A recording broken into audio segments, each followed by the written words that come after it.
Maya Johnson, the formidable CEO of one of the fastest-growing tech companies in the nation, stepped into the bustling terminal with the air of someone accustomed to commanding rooms and board meetings. Her presence alone enough to turn heads. Dressed impeccably in a tailored designer suit, her poised confidence radiated as she strode alongside her assistant and to members of her executive team toward the check-in counter, where the airline staff greeted her not with the respect her title and status deserved, but with subtle coldness that felt like a harbinger of what was to come. Her first-class ticket, painstakingly secured weeks in advance and confirmed multiple times by her personal assistant, was supposed to guarantee a smooth, comfortable flight across the country for a critical investor pitch, one that could seal multi-million-dollar deals and propel her company into the global spotlight. Yet as Maya presented her ID and ticket, the airline representative glanced briefly before shrugging dismissively and muttering something about overbooking, leaving Maya momentarily stunned by the casual disregard. But not shaken. She had faced bias before and knew that calm resolve was her greatest weapon. When she approached the gate for boarding, the tension thickened as a flight attendant, barely disguising her irritation, bluntly informed Maya that the first-class cabin was full and that she'd have to take a seat in economy, as if Maya's years of hard-earned success and the weight of her business dealings meant nothing to the airline's policies. And despite her protests, the attendant's tone was firm and condescending, carrying the unmistakable edge of racial prejudice masked as protocol, a subtle but cutting reminder that no matter her power, society still imposed invisible barriers. The other passengers nearby caught the exchange, some in disbelief, others in uncomfortable silence, a few exchanging sympathetic glances. Maya quietly gathered her belongings and followed the attendant toward the back of the plane, each step heavy with humiliation yet marked by an unyielding dignity, refusing to let the indignity define her or unravel her composure. Seated among strangers in the cramped economy section, Maya's mind raced not with anger but with strategy, noting the stark contrast between the treatment she received and the treatment that would be accorded to her if she were anyone else, especially a white man with her influence and credentials. And, though the initial sting was sharp, she knew this was not just a personal slight but a reflection of systemic issues within corporate and social structures that sought to undermine the achievements of black women at every turn. As she glanced around the cabin, Maya saw the faces of everyday travelers, some oblivious, some subtly acknowledging the injustice while inside. Her resolve solidified into a quiet but fierce determination to make this incident a catalyst for change, to wield her power not with vengeance but with precision, knowing that the next moves she made would reverberate far beyond this single flight and would speak volumes to those who often went unheard. Even as the plane began to taxi and the hum of engines filled the air, Maya's thoughts were clear. This moment of denial was not a setback but a spark, the beginning of a story that would challenge entrenched discrimination in unexpected and unforgettable ways. And as she steadied her breath and fixed her gaze forward, she prepared to transform what felt like a personal slight into a defining moment of triumph, one that would inspire countless others to stand tall in the face of disrespect and reclaim their rightful place, reminding the world that respect and recognition are not privileges to be granted but rights to be demanded and earned, no matter the color of one's skin or the seat they are assigned. Maya settled into her cramped economy seat with the grace and poise of a woman who had faced far greater battles than a moment of blatant discrimination. Despite the sting of humiliation that still lingered beneath her calm exterior, she reached into her bag and, without drawing attention, pulled out her phone to quietly call her trusted assistant, Jasmine, instructing her to immediately alert the company's legal and public relations teams to prepare for a swift and calculated response, emphasizing the need for discretion but urgency, knowing that this moment could quickly escalate beyond a mere airline incident to a public reckoning of systemic bias. As the plane began to fill and murmurs drifted through the cabin, Maya's composed demeanor began to command a quiet respect among the passengers around her, people who had witnessed the subtle yet unmistakable injustice unfolding and who now found themselves drawn to her strength and dignity, their initial shock turning into silent solidarity, while some discreetly nodded in support or sent encouraging smiles her way. Sensing the atmosphere, Maya chose to break the silence by sharing snippets of her personal journey with a few nearby passengers, stories of overcoming adversity, of navigating a world that so often underestimated her because of her race and gender, of breaking glass ceilings and building an empire through resilience and intellect, all told with a warmth and humility that inspired those around her and turned a cold, indifferent cabin into a space of quiet empowerment. Meanwhile, the flight crew's dismissive and indifferent attitude toward her plight only sharpened the contrast between Maya's inner strength and the airline's failure to acknowledge the human dignity of a woman who, despite their treatment, remained unshaken and resolute. Back on the ground, Jasmine coordinated rapidly with the legal and PR teams, who began drafting statements and formulating strategies to not only protect Maya's reputation but to hold the airline accountable, understanding that the incident was emblematic of larger systemic issues that demanded more than an apology. It called for change, accountability, and a public reckoning. Maya's executive team worked tirelessly behind the scenes, analyzing the airline's contracts, identifying leverage points, and preparing to sever ties if necessary, all while maintaining a laser focus on turning this painful moment into a powerful catalyst for transformation. As the flight continued, Maya used the time to connect more deeply with those around her, lending an empathetic ear to fellow passengers' stories, offering encouragement, and sharing wisdom born of experience, turning the flight into an unexpected forum of connection and hope. Her presence a beacon of resilience amid the cramped seats and recycled air. Her quiet strength inspired conversations that would later ripple through social media, igniting discussions about discrimination in the travel industry and beyond, showing that even in moments designed to diminish her, Maya could uplift others and reclaim control through grace and action. As the plane soared above the clouds, so too did Maya's determination. Unbowed and unwavering, her mind already mapping the steps ahead to ensure that this indignity would not stand, that justice would be served, and that her story would become a rallying cry for respect and equality, proof that true power lies not in retaliation but in the ability to transform pain into progress, isolation into solidarity, and silence into a commanding voice that demands to be heard. Maya's calm yet resolute voice cut through the ambient hum of the cabin as she requested to speak with the flight manager, a move that immediately drew curious glances from nearby passengers, sensing that something pivotal was unfolding. Moments later, the flight manager, a middle-aged man with a nervous demeanor,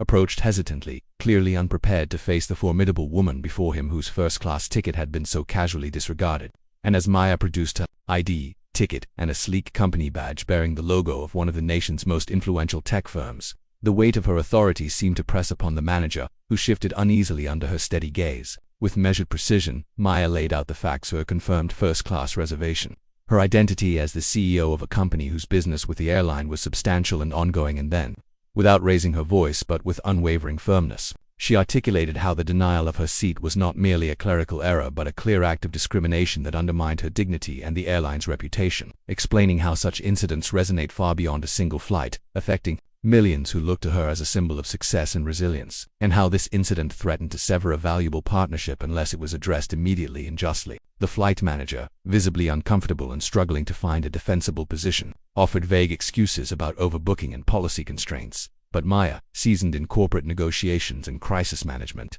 saw through the evasions and held him accountable, emphasizing that the airline's failure to respect her rights and status was a liability that could no longer be ignored, and subtly reminded him of the lucrative contracts her company held with the airline, a fact that until this moment had remained unmentioned but was now wielded as undeniable leverage. Throughout the exchange, passengers watched in silence, many nodding in approval of Maya's composure and strength, sensing that this was more than just a confrontation. It was a stand against systemic injustice, a call for accountability that demanded action. And as Maya concluded by stating clearly that she expected immediate rectification and an official apology, the atmosphere shifted palpably, the flight manager retreating to communicate with the captain and airline headquarters, aware that this incident could escalate into a public relations crisis of significant magnitude. Maya's quiet confidence, strategic acumen, and unwavering commitment to justice not only forced the crew to acknowledge their mistake, but set the stage for a dramatic resolution that would ripple far beyond the confines of this flight, turning a moment of personal indignity into a powerful catalyst for institutional change and public awareness.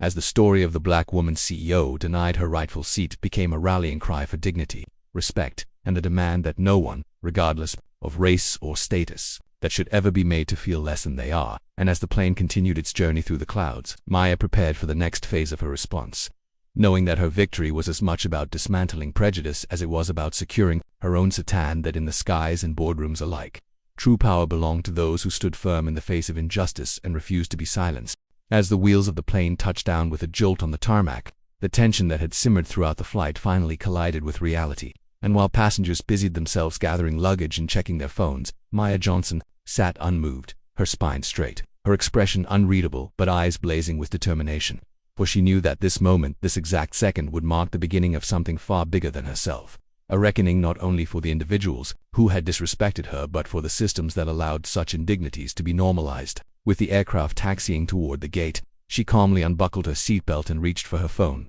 dialing her coup, Darren Chen, with a voice as steady as stone, giving 3 clear instructions. Initiate immediate review of all airline contracts, activate the emergency ethics clause written into their corporate travel partnerships, and prepare a formal statement to the press, but not yet, not until the final domino had fallen. By the time the aircraft door opened and the passengers began to disembark, the airline's senior operations team had already received internal alerts triggered by Maya's legal team, who had sent cease and desist notices and formal notifications of the partnership's termination to both the airline's CEO and their largest institutional shareholders, effectively freezing $2.7 billion in annual cooperative business, including lucrative executive packages, promotional agreements, and international routing deals, all of which had made the airline a major player in the tech travel corridor until today. As Maya stepped off the plane, flanked by two quiet security agents dispatched by her team, the gate attendant who had initially dismissed her froze in place, pale and wordless, while murmurs erupted in the terminal as more people recognized who she was, the CEO who'd been denied her seat not because of any paperwork error,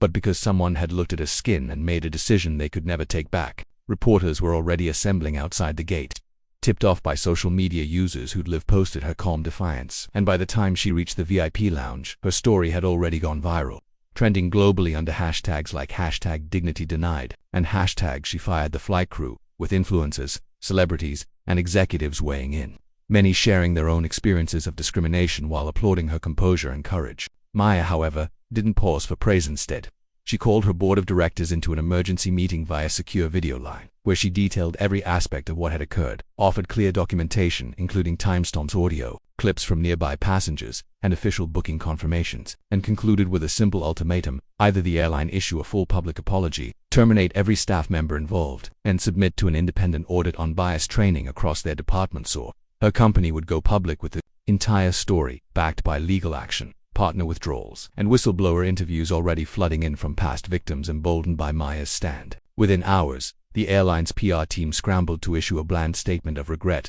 which Maya rejected, and when the company's shareholders saw their stock begin to plummet amid mass online backlash and calls for accountability, the airline board convened and made an unprecedented decision. They fired the entire flight crew, from the gate agent to the senior purser, issued a sweeping apology broadcast on major news networks, and pledged millions in reform initiatives, not from guilt but from self-preservation, because Maya had not only exposed a rotten pattern, we had underestimated the wrong woman, and now the world knew it. Her company issued its own statement shortly after, not of vengeance, but of principle, explaining that this action wasn't about ego, but justice, that their leader had been treated not as a paying customer or respected professional, but as someone invisible, and that silence in the face of that would make them complicit. A stance that resonated with millions across industries and backgrounds, especially young black professionals who now saw in Maya not only a CEO, but a warrior in a tailored suit who stood up not with fists, but with facts, grace, and strategy. Schools invited her to speak, civil rights leaders applauded her restraint,